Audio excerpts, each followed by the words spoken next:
Can you believe the Mongol Empire had religious freedom when Europe was burning heretics? 1206, Genghis Khan creates a law code called the Yassa.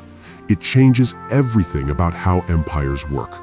European kingdoms promoted nobles by bloodline. The Mongols laughed at this. They had better ideas. The Yassa promoted people based on ability, not birth. A shepherd could become a general.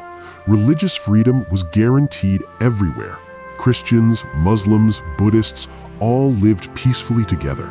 Women had property rights. They could divorce. They could own businesses. Theft was punished by death. This made the empire incredibly safe. Diplomatic envoys were completely protected. Kill an ambassador, your entire city dies. The Mongols even had a postal system with passports called paizas.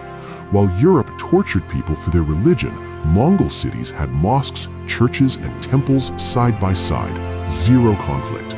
These progressive laws created the most stable empire of the medieval world. Peace through merit and tolerance. Barbarians to the world, visionaries in reality. Follow for more surprising truths.